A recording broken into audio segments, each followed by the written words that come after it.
हिमालय की बर्फीली चोटियों के बीच जहां मौन भी ध्यान करता है, वहीं एक दिव्य बालिका का जन्म हुआ। ये बालिका कोई साधारण कन्या नहीं थी।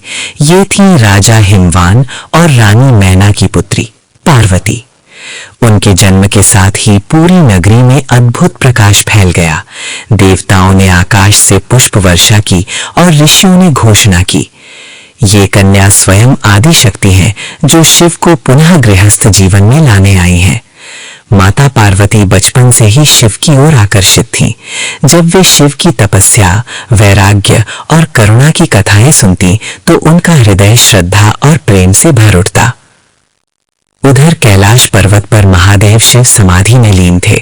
माता सती के आत्म बलिदान के बाद शिव ने संसार से वैराग्य ले लिया था। वे न किसी प्रेम को स्वीकार करते थे, न किसी बंधन को। देवता चिंतित थे, क्योंकि जब तक शिव गृहस्थ नहीं बनेंगे तब तक अधर्म का नाश असंभव था।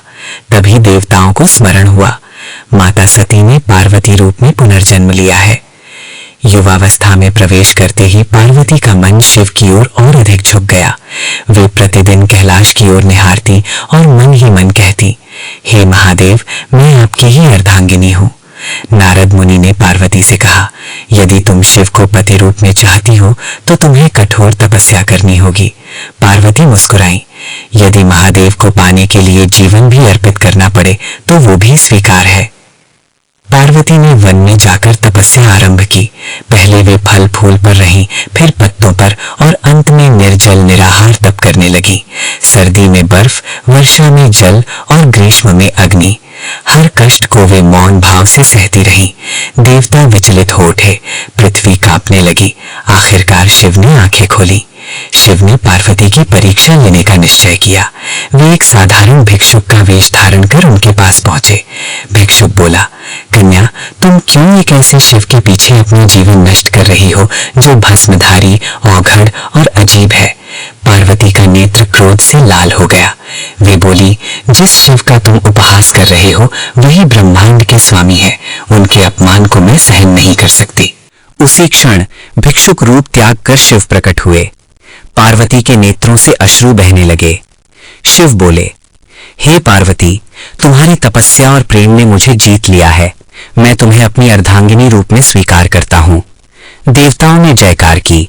आकाश में नगाड़े बजे, धरती पर पुष्प वर्षा हुई। शिव का विवाह एक अनोखा दृश्य था। बारात में भूत प्रेत, गंधर्व, नाग, यक्ष सभी शामिल थे।